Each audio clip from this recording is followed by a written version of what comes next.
E passo a palavra à doutora Margarete, presidente da Sociedade Brasileira de Pneumologia e Fisiologia, para falar sobre cigarros eletrônicos, mitos e verdades.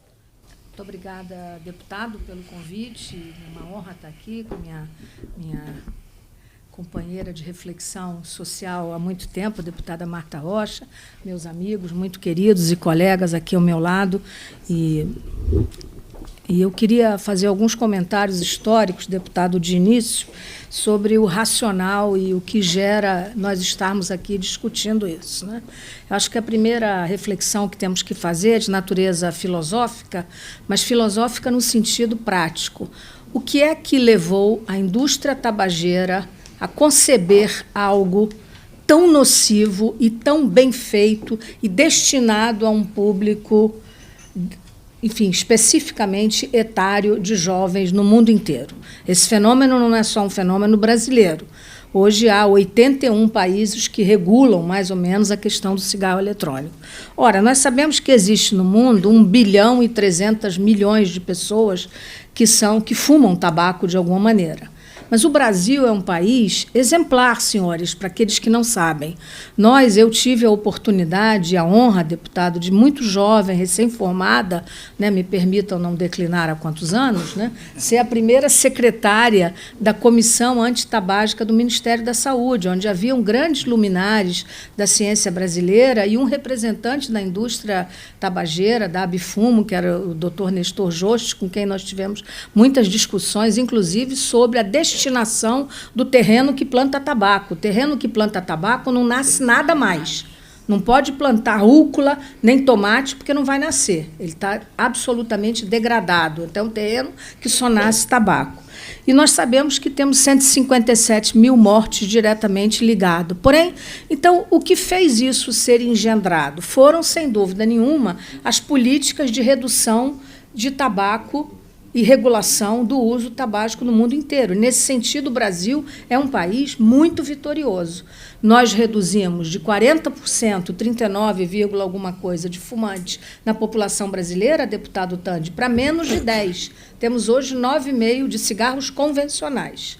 E isso resultou em que hoje nós estamos detectando e investindo recursos para detecção precoce de DPOC. Nesse momento, nós estamos numa luta, inclusive, para passar os medicamentos de DPOC para as farmácias do SUS e para as farmácias populares, capitaneando essa discussão, mas isso trata o fim da linha. O que nós queremos é impedir aquilo que nós já estamos vendo com muita, digamos, consternação, que é a legião de novos dependentes da nicotina que nós estamos criando. Os cigarros eletrônicos, ou todo dispositivo de tabaco aquecido, como nós chamamos, quaisquer que sejam eles, narguilé, eles têm uma concentração de nicotina muitas vezes superior ao cigarro convencional. E eles têm na sua composição centenas de substâncias, das quais nós conhecemos alguma, né, e eu diria assim, só para citar o propileno glicol, que é uma substância que, quando entra em combustão, é cancerígena. E tem todos esses vapors, sejam os mais glamurosos, como um batom, ou um pendrive, ou uma canetinha, eles são feitos de forma glamurosa para que a nossa juventude gregária, que é por natureza, porque todos somos quando jovens, e é bom que assim seja, se una fumando isso. Então, o Brasil também foi pioneiro, de novo, o deputado Tandi, deputada Marta Rocha, em 2009, quando fez uma regulação e disse: em território nacional é proibido comercializar qualquer produto de tabaco aquecido, qualquer um. Ora, essa legislação foi ratificada em 2022, quando foi feita cesarou uma nova norma da Anvisa, em que isso foi, de novo, ratificado, e agora, nesse momento, considerando que, a despeito dessa proibição, entra uma quantidade enorme contrabandeada no Brasil, e o senhor sabe perfeitamente que se compra na praia, vende com mate, em qualquer lugar, né?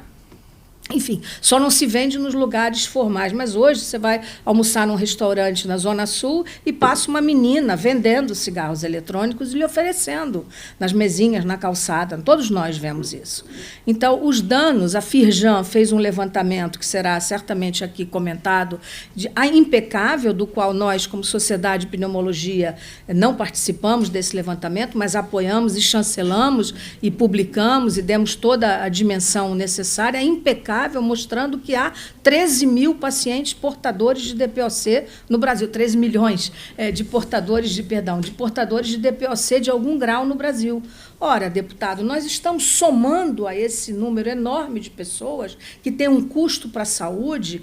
Então, o que é que hoje está ocorrendo? Há vários projetos de lei, e o mais escandaloso, a meu juízo, é o da senadora Soraya Tronic, né, que propõe uma regulamentação, e ela chama de regulamentação aquilo que já existe, que já é regulado, que é proibido. Então, se a vigilância sanitária, ou a fiscalização, ou a justiça, ou a polícia não são capazes de impedir o contrabando, lembrando, em parênteses, que nós incineramos no ano passado 22 mil toneladas de cigarros contrabandeados convencionais no Brasil. E isso, ao ser feito com cigarros eletrônicos, deputado, trará uma condição mais agravante ainda, que talvez ninguém tenha pensado. Eles são altamente antiecológicos, eles poluem o meio ambiente. Eles são de plástico, eles são de alumínio e eles são jogados fora no meio ambiente. Então, eles são mais poluentes do que guimba de cigarro, que nós já sabemos que é uma desgraça nas nossas praias, etc., etc. Então, o que nós queremos é que, nós fizemos, em última análise, manifestações pela sociedade.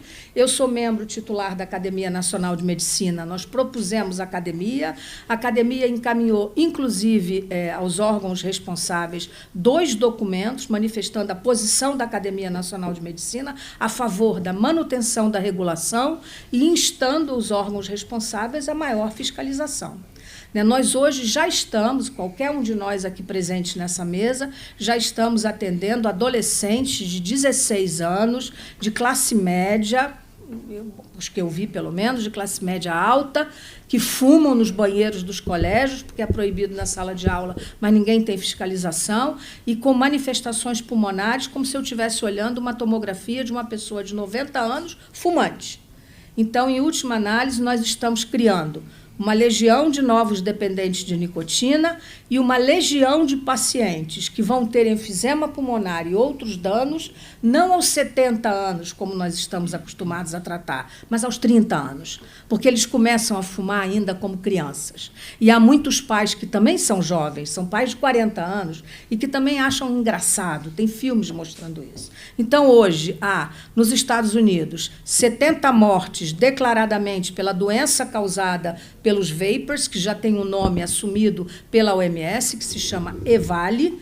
Houve 22 mil internações decorrentes de insuficiência respiratória, que não foram a óbito, mas que foram internadas nos Estados Unidos. São dados formais publicados pelo FDA. Então, essa situação, seguramente, deputado, será emulada no Brasil. Eu não tenho dúvida disso, não tenho nenhum otimismo.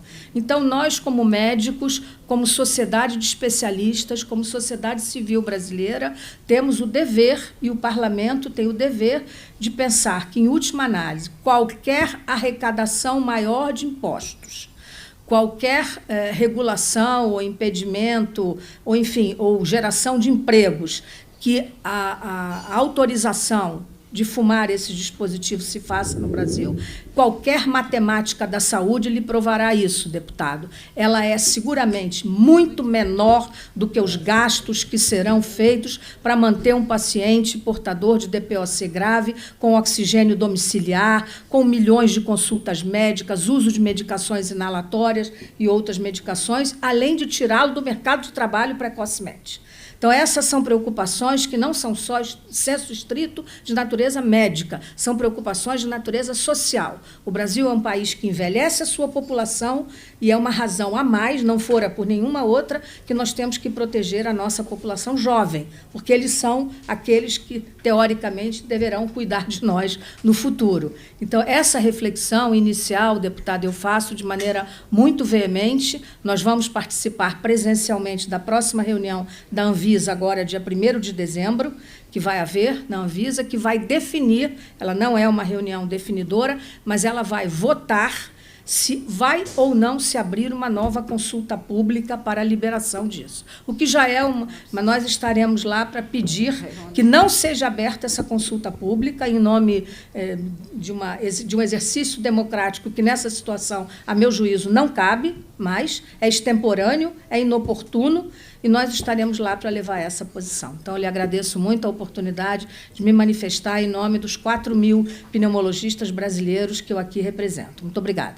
Muito obrigada, deputada Marta Rocha. Agradeço mais uma vez, em nome de todos os nossos colegas, e queria lembrar, deputada, que o papel que a Anvisa, né, nós vigiamos muito a nossa agência regulatória, né, mas nós também nos orgulhamos muito dela quando, durante a pandemia, teve um papel, sem dúvida nenhuma, muito aliado ao que havia de melhor em termos de evidências científicas para questões ligadas à pandemia da Covid-19. E eu quero dizer a vocês, e talvez não tenha dado esse dado, que o relatório da Anvisa, que foi assinado pela doutora Glória Latuf, que é a relatora do relatório da Anvisa, de 332 páginas que nós tivemos acesso, é absolutamente demolidor. Se nós levarmos a sério, ela mostra com as evidências mais bem analisadas que é uma relação custo-benefício. Você não precisa ser um PhD em economia da saúde para entender que qualquer argumento de que aumenta emprego, gera imposto, etc., ele é menor do que o dano causado à saúde.